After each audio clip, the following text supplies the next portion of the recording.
സൂര്യ ടിവിയിലെ ഒരു പ്രധാന സീരിയലിൽ നിന്നും നായകൻ പിന്മാറിയിട്ടുണ്ട്. മാംഗല്യം തന്തുനാനേന സീരിയലിൽ നിന്നും ഗൗതം എന്ന നായക കഥാപാത്രം ചെയ്യുന്ന ജിഷ്ണുവാണ് പിന്മാറിയിരിക്കുന്നത്. ഈ ഒരു സീരിയലിൽ ഒരുപാട് ആരാധകരുള്ള താരമാണ് ജിഷ്ണു. എന്താണ് താരം പിന്മാറിയത് എന്നുള്ള കാരണം വ്യക്തമാക്കിയിട്ടില്ലെങ്കിലും പകരക്കാരനായി പുതിയ ഗൗതം എത്തിയിരിക്കുകയാണ്. സീരിയൽ നടൻ യുവാകൃഷ്ണയാണ് പുതിയ നായകനായിട്ട് എത്തുന്നത്.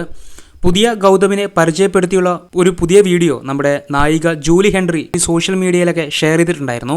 മുൻപ് നിധി എന്ന നായിക കഥാപാത്രം ചെയ്തിരുന്ന ഗോപിക ചന്ദ്രനും പിന്മാറിയിരുന്നു. വിവാഹശേഷം ഓസ്ട്രേലിയയിൽ സെറ്റിൽ ചെയ്യുന്നു എന്നാണ് ഗോപിക അന്ന് പിന്മാറിയതിനെക്കുറിച്ചുള്ള കാരണം വ്യക്തമാക്കിയിരുന്നത്. പിന്നീടാണ് പുതിയ നിധിയായ ജൂലി ഹെൻറി എത്തിയത്.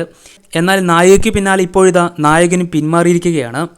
ഇതൊക്കെ നമ്മളെപ്പോലെയുള്ള സീരിയൽ പ്രേക്ഷകരുടെ ആസ്വാദനത്തെയാണ് ബാധിക്കുന്നത്. ഇപ്പോൾ ജിഷ്ണു മേനോൻ സോഷ്യൽ മീഡിയയിലൊന്നും ഇപ്പോൾ സജീവമല്ല.